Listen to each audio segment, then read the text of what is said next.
G'day guys and welcome to the Purebred Reds Adelaide United Fan TV. I'm your host Ellis Gelios and I'm here to provide my instant match reaction to Adelaide United 1, Newcastle Jets 1 at Cooper Stadium on Friday evening.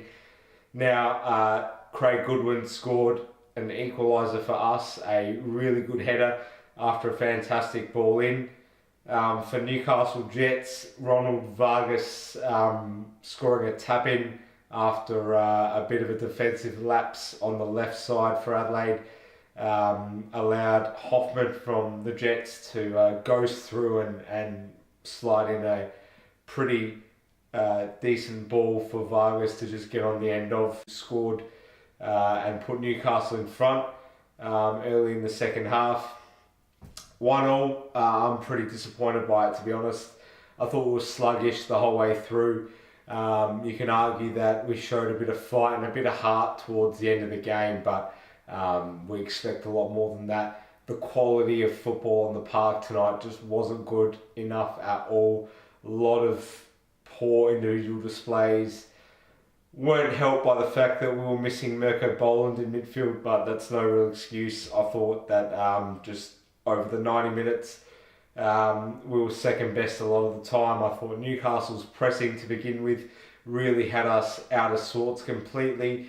We didn't have much of a plan going forward at all, and to be honest, it felt a lot like we were just pretty content to sit back and play for the draw. Why that is, I'm not particularly sure, because we've now dropped 4 points in 2 games and 2 home games as well. That's concerning. I'm sorry to say it, but that is really alarming. And Marco Kurza's got work to do, no question about it.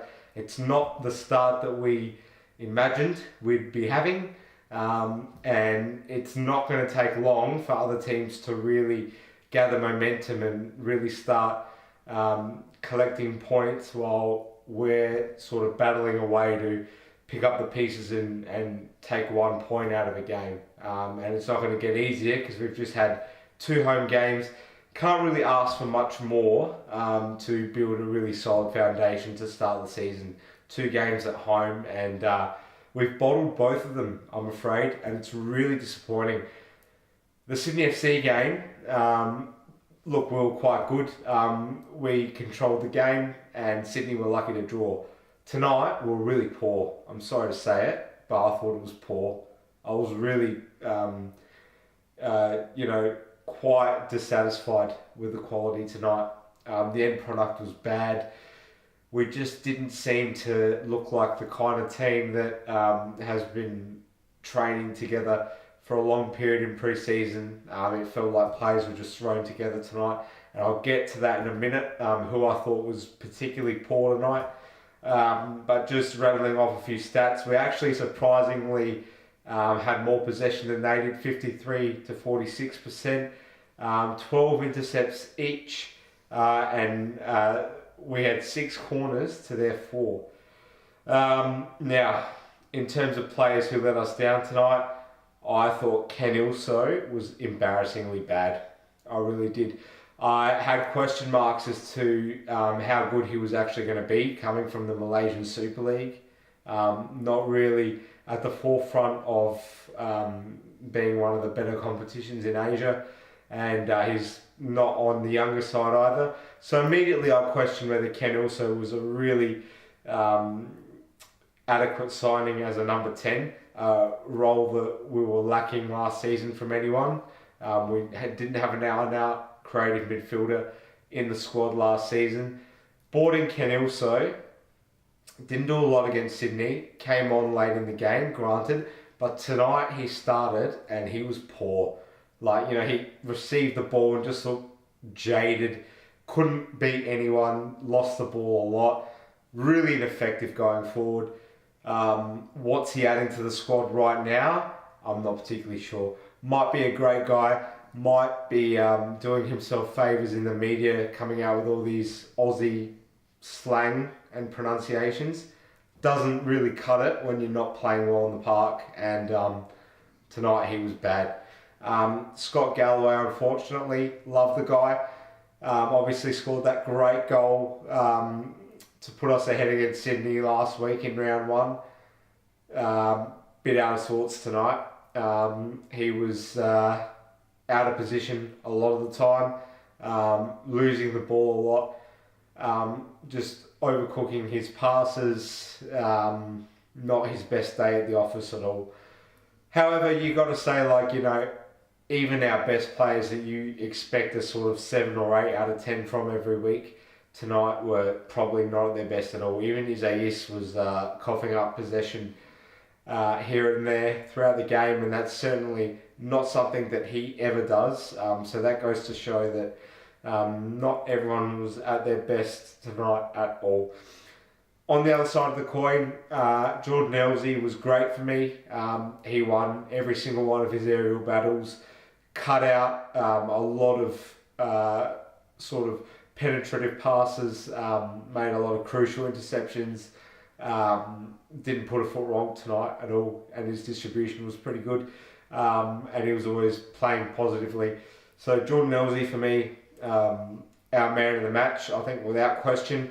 Paul Izzo probably didn't make any mistakes, and his distribution was a lot better than it was against Sydney, and he made a fantastic save late towards the second half.